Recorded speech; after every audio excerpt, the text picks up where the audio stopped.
कहानी राहुल की बारात के घर के आंगन में पहुंचने के साथ शुरू होती है, जहां पूरा घर मंगल गीतों और उत्सव की रौनक से सजा है।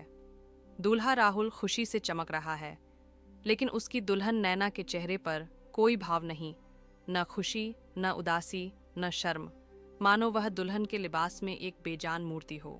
शादी की रस्मों की चहल पहल में कोई भी नैना की इस खामोशी पर ध्यान नहीं देता। राहुल दोस्तों के साथ हंसी मजाक में मस्त अचानक नैना की उदासीनता देखता है और सोचता है कि शायद वह थकान या अस्वस्थता की वजह से ऐसी है। चिंतित होकर वह अपनी माँ सुमन से धीरे से कहता है कि रस्में जल्दी खत्म कर नैना को आराम करने के लिए कमरे में भेज दें।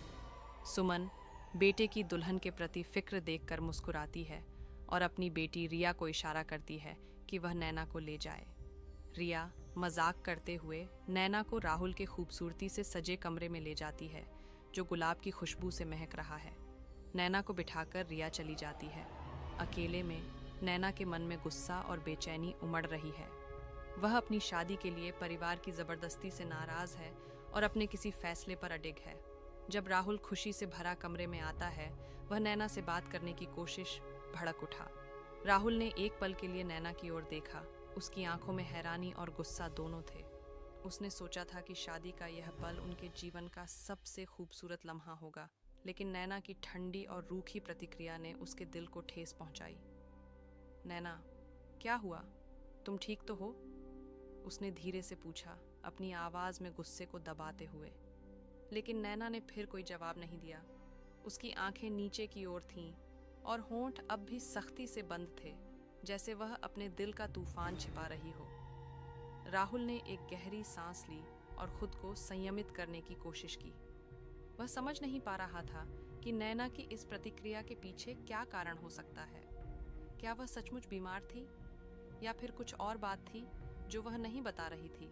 उसने फिर से कोशिश की और नरम स्वर में कहा, नैना, अगर कुछ परेशानी है तो मुझे बता दो।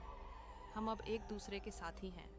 लेकिन नैना की चुप्पी टूटी नहीं। उसने सिर्फ एक बार राहुल की ओर देखा और उसकी आंखों में कुछ ऐसा था, शायद दर्द, शायद गुस्सा या शायद कुछ अनकहा राज, जिसने राहुल को और असमंजस में डाल दिया। कमरे की सजावट, गुलाब की खुशबू और बाहर से आती रस्मों की हल्की आवाजें अब राहुल को बेमानी लगने लगीं। उसने सोचा कि शायद उसे नैना को थोड़ा समय देना चाहिए। वह उठा और बोला, ठीक है, तुम आराम करो, मैं बाहर जाता हूँ। वह दरवाजे की ओर बढ़ा, लेकिन मन में एक अजीब सी बेचैनी थी। जैसे ही वह दरवाजा खोलने वाला था, नैना की आवाज ने उसे रोक दिया। राहुल। उसने पहली बार उसका नाम लिया, लेकिन उसकी आवाज में ठंडक थी। राहुल पलटा और उसकी ओर देखा। नैना अब खड़ी थी। उसका चेहरा अब भी भावशून्य था, लेकिन उसकी आंखों में एक चिंगारी सी थी। मुझे यह शादी नहीं चाहिए थी, वह धीरे से बोली, लेकिन उसके शब्दों में एक ऐसी ताकत थी जो राहुल को झकझोर गई। मेरे परिवार ने मुझे मजबूर किया। मैंने तुमसे कुछ नहीं कहा क्योंकि मुझे लगा था कि शायद समय के साथ सब ठीक हो जाएगा, लेकिन मैं तुम्हें वो प्यार नहीं दे सकती जो तुम मुझसे चाहते हो। राहुल के लिए यह शब्द किसी बिजली के झटके जैसे थे। उसने कभी नहीं सोचा था कि उसकी शादी का पहला दिन इस तरह का होगा।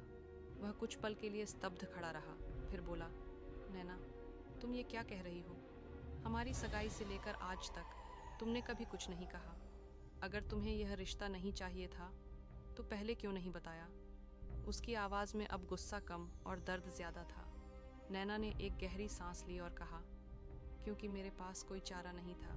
मेरे पिता की इज्जत, मेरे परिवार की खुशी, सब कुछ इस शादी से जुड़ा था, लेकिन मैं अब और नहीं सह सकती। उसकी आवाज़ अब टूट रही थी और आंखों में आंसुओं की एक हल्की चमक दिखाई दी। मैंने अपने दिल को पत्थर बनाया था, लेकिन अब वह टूट रहा है। राहुल के पास कहने को कुछ नहीं था।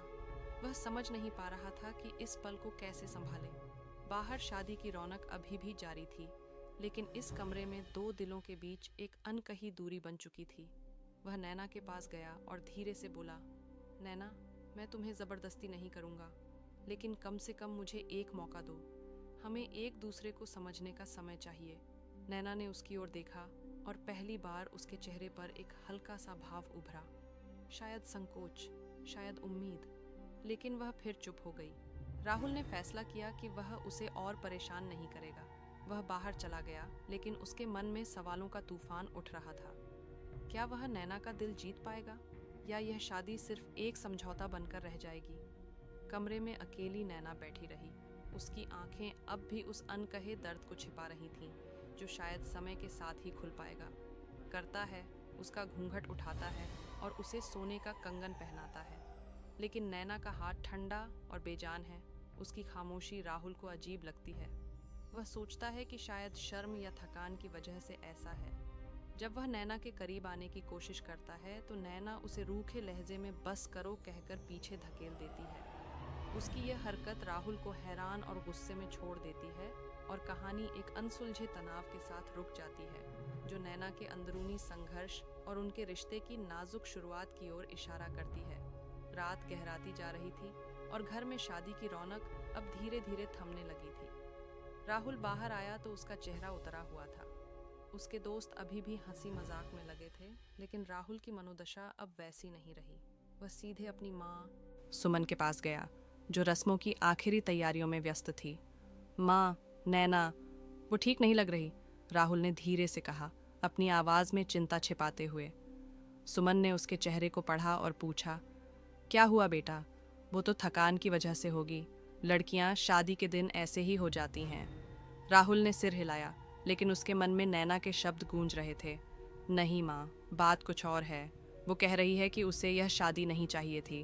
परिवार ने जबरदस्ती की है। सुमन की आंखें फैल गईं। वह एक पल के लिए स्तब्ध रह गई, फिर बोली, अरे ऐसा कैसे? लड़की वालों ने तो सब कुछ खुशी खुशी किया था। शायद घबराहट में कह रही हो। तुम जाओ, मैं बात करती हूँ उससे। राहुल ने मना किया। नहीं माँ, अभी मत जाओ, उसे समय दो, मैं खुद संभाल लूँगा। उधर कमरे में नैना अकेली बैठी थी। उसकी आंखें अब आंसुओं से भर आई थीं। वह सोच रही थी कि कैसे उसके जीवन की दिशा बदल गई। बचपन से ही वह पढ़ाई और अपने सपनों में डूबी रही थी, लेकिन परिवार की परंपराओं ने उसे बांध दिया। नैना का दिल किसी और से जुड़ा था, एक पुराना दोस्त जो अब दूर था, लेकिन परिवार को यह मंजूर नहीं था। शादी के लिए दबाव इतना बढ़ा कि उसने हामी भर दी, लेकिन अब वह टूट रही थी। तभी दरवाजे पर दस्तक हुई। नैना ने आंसू पोंछे और देखा, रिया थी। भाभी, आप ठीक हैं? भैया कह रहे थे कि आपकी तबीयत। रिया ने बात अधर में छोड़ दी नैना के चेहरे को देखकर। नैना ने मुस्कुराने की कोशिश की, लेकिन असफल रही। हाँ रिया, ठीक हूँ, बस थक गई हूँ। रिया अंदर आई और नैना के पास बैठ गई।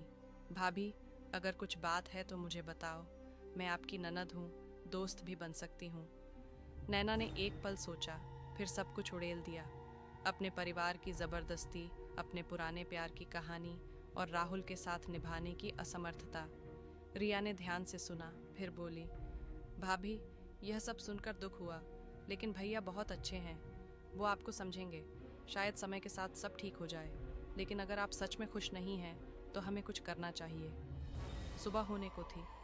राहुल रात भर जागता रहा, सोचता रहा।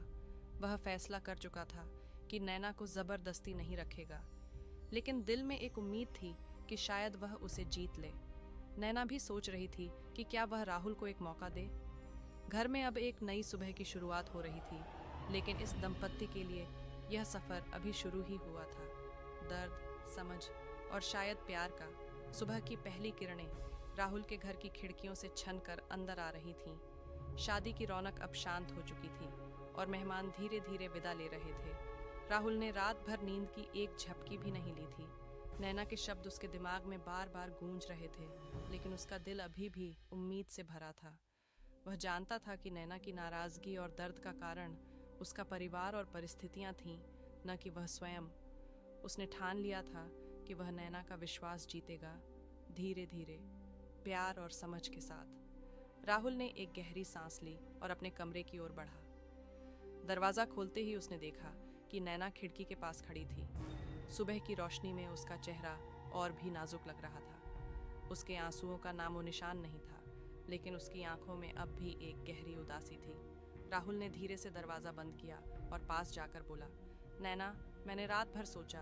तुमने जो कहा, मैं उसका सम्मान करता हूँ। मैं तुम्हें ज़बरदस्ती नहीं बांधना चाहता, लेकिन क्या हम एक नई शुरुआत नहीं कर सकते? सिर्फ दोस्तों की तरह? नैना ने उसकी ओर देखा।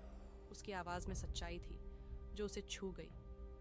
उसने हल्के से सिर हिलाया और धीमी आवाज़ में बोली, राहुल, मैंने तुम्हें कभी गलत नहीं समझा। बस मेरे दिल में बहुत कुछ उलझा हुआ है।